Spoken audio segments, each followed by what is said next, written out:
guys, this is Claire. This is Yness. Hi, and I'm Mrs. Powell. And yeah, like I said, we're here with Ms. Powell today talking about seasonal depression on this. No need to smile, Claire. I want to say our fourth episode of Coffee Convos. Yeah, I think, it is our fourth one. Yeah, it is. Anyway, so we want us to start with, how long have you been a counselor here? So I've been here, this is my second year, so this is my first kind of real year, right? Because last year was COVID-y and not a lot of students. Right, you're my counselor.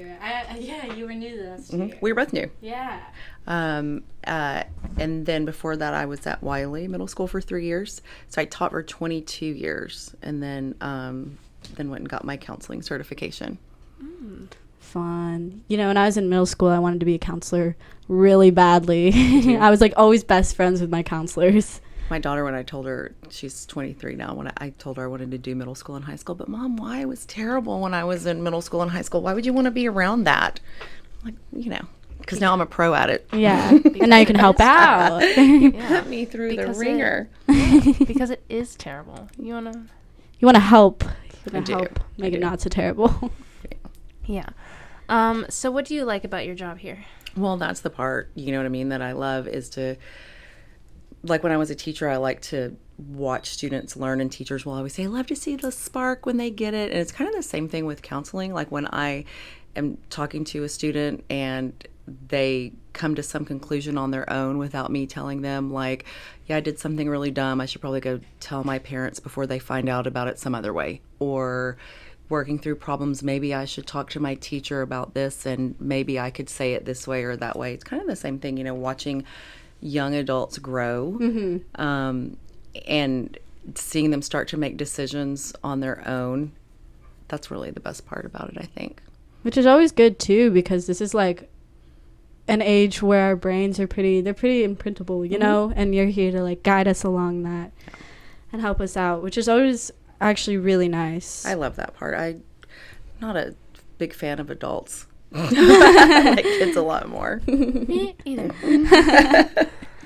We're borderline adults now. Claire's closer than I am. You're real Yes. close. Y'all are real close. We're not going to be Claire. friends after this. One more year and I'm done with you.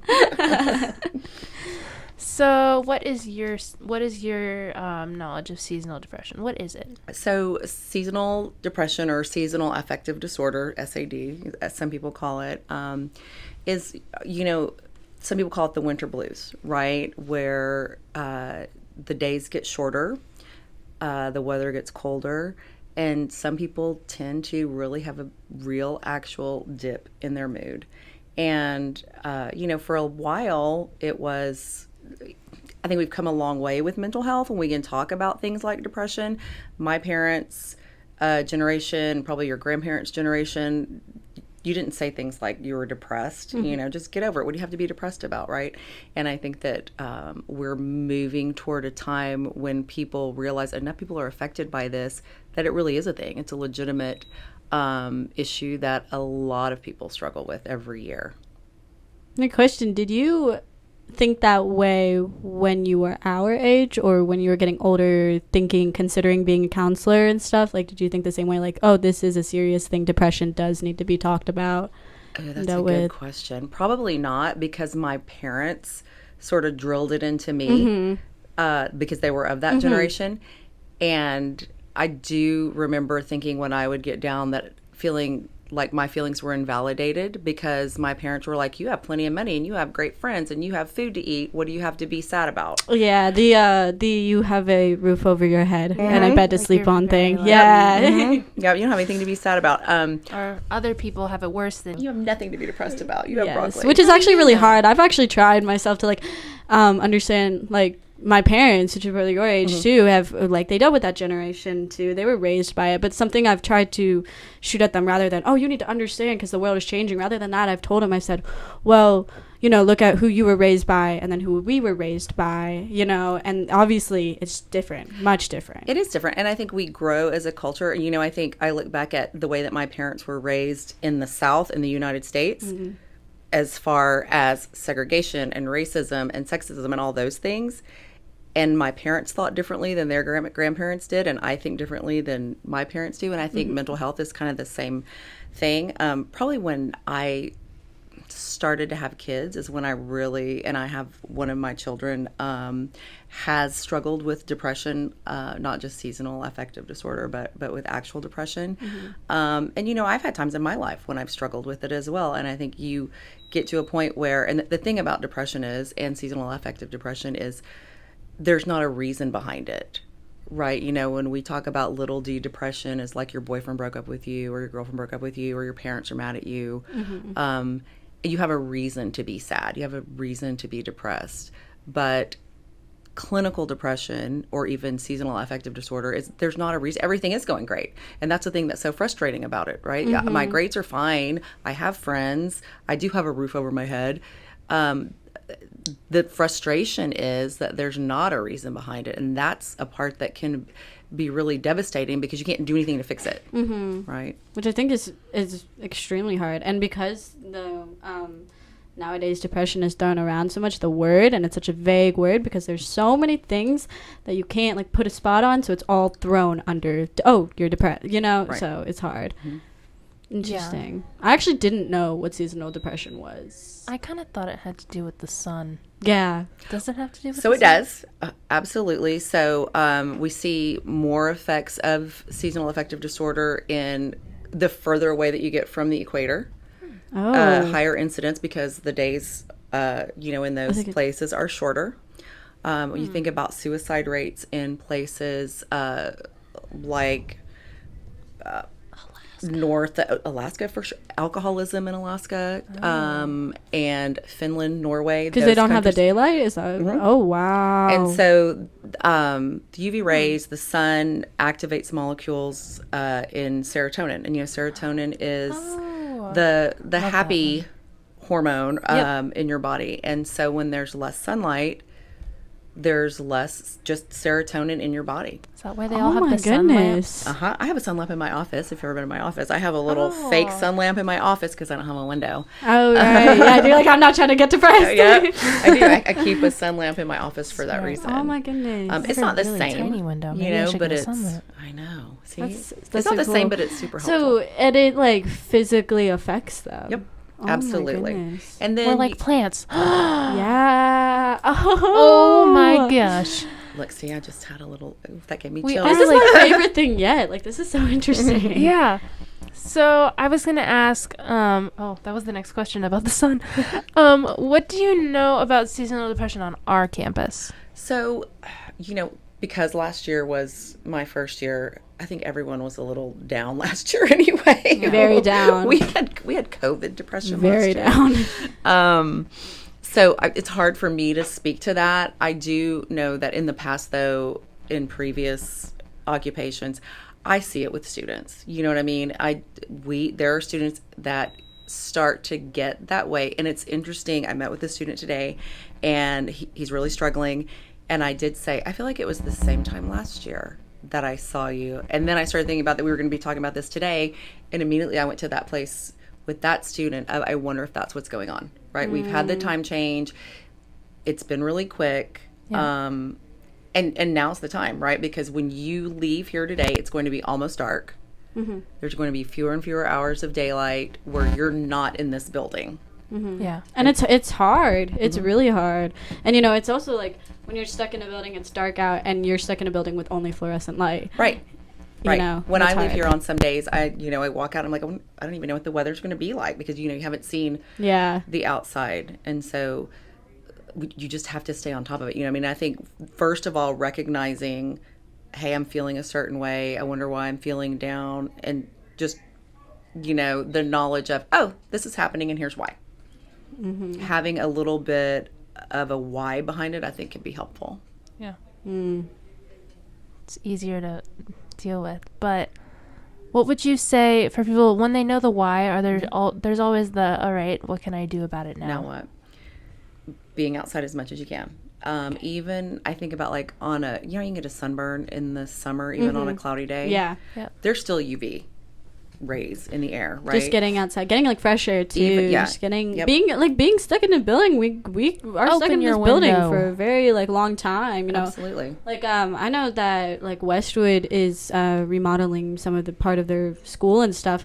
And that's like seasonal depression. I feel like you could definitely see it there because it was modeled after a prison, like by a prison maker, so that we didn't have windows. Ugh. So we didn't have it, and all the windows were like out in the hallways, kind of. So Okay. yeah, so like that, you know. And can you imagine? I mean, being that teacher in that classroom all day long, because y'all, at least, you could get out in between classes, right, and walk around. Yeah, and They but don't to move. be no, they're trapped in there like rats in a cage. And they're dealing with us.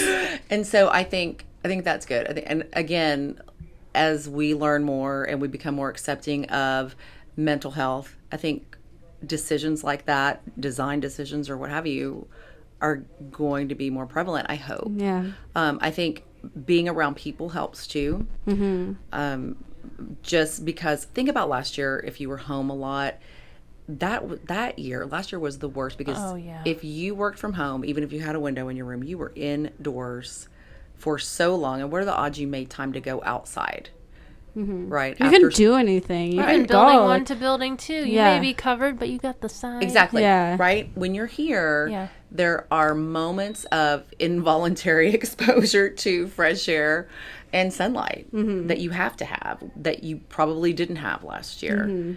And I think being aware, making a point to whenever it is sunny, though, on those days when it's real sunny, you got to get out there. You gotta get sun. Sunlight's always just good to have. And get one of those little cheesy on Amazon sun lamps like I have in my office. Yeah. Yeah.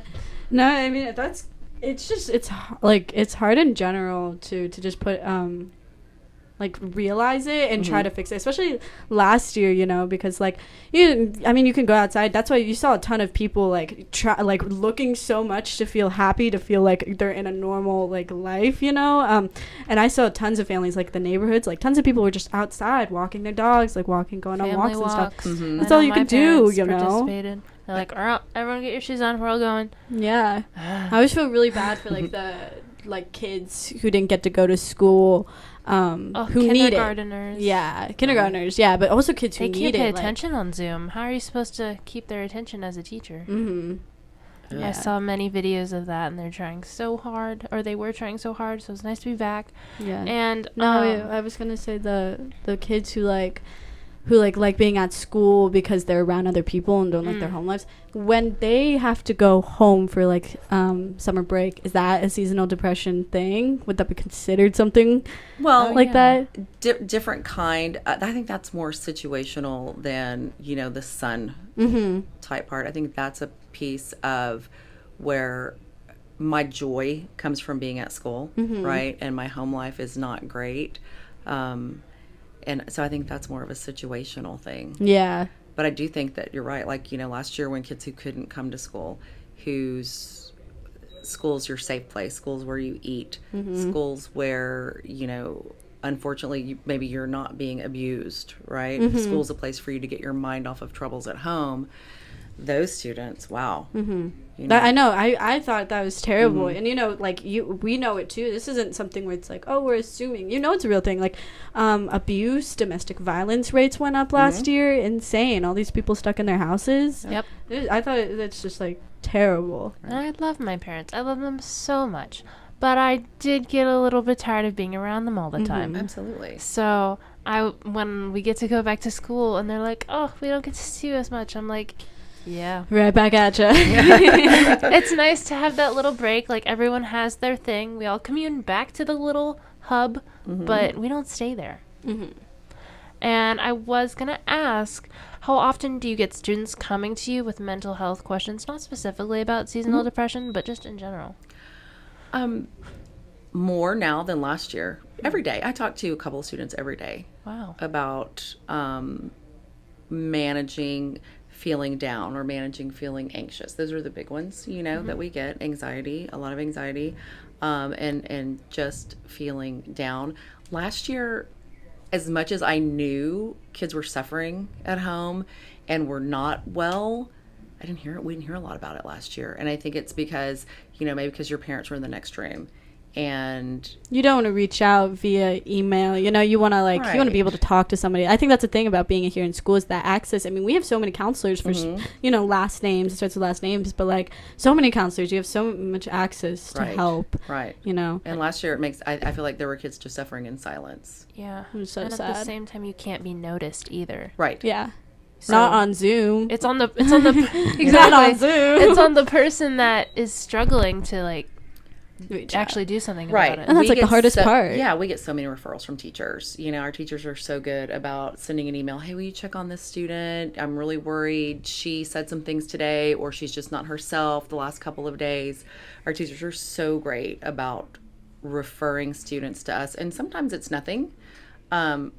But to me, as a student, that would make me feel really good. Man, my teachers got their eye on me, and they really care about me. Yeah, that's so nice. Oh, yeah. I mean, again, transferring schools, it's always so cool to see two different high schools. But I came here and, there's somewhat of a rivalry there. But, with Vandergrift, counselors are on top of it. Westwood, I was friends with my counselor, but, we didn't have nearly as many. You didn't have, Westwood's not good about paying attention as much to, that side of things, but they were still there. They were still great counselors, but here you have so much access, and we have a lot of support in our office too. You know what I mean? A lot of school counselors have to do things like STAR testing and 504 assessments and those kinds of things. And Vandergrift has been real good about, you're going to do the scheduling icky piece that you don't love to do, and then all the rest of that time is going to be mental health, and you just take care of these kids, and you just help us support these kids, and I love that.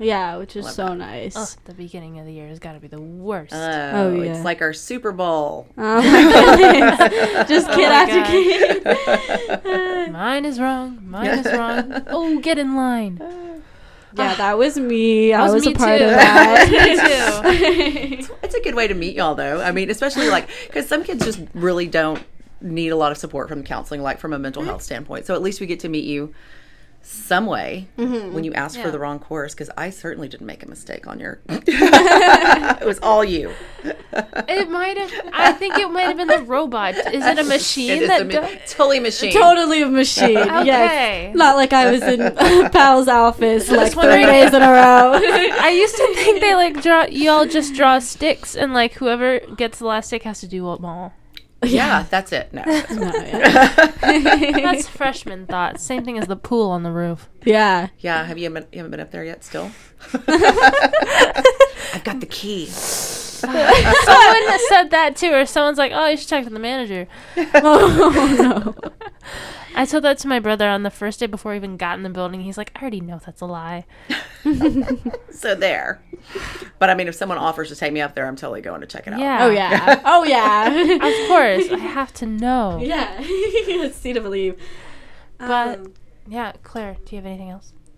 No, that was great. That was actually great. So thanks for having me. Thank you so much for coming. Thank you for being patient with our microphones. Thank you for tracking me down, because I ran away from you a couple days. For Miss someone. Darn, I have to email her. Okay, yeah. So no, great conversation. Thank you so much. This 4th episode. This was Claire. This is Yness. I'm Mrs. Powell. And that was Coffee and Convos. Thank you so much for listening, guys. Thank you for listening. Bye. See you in 2 weeks.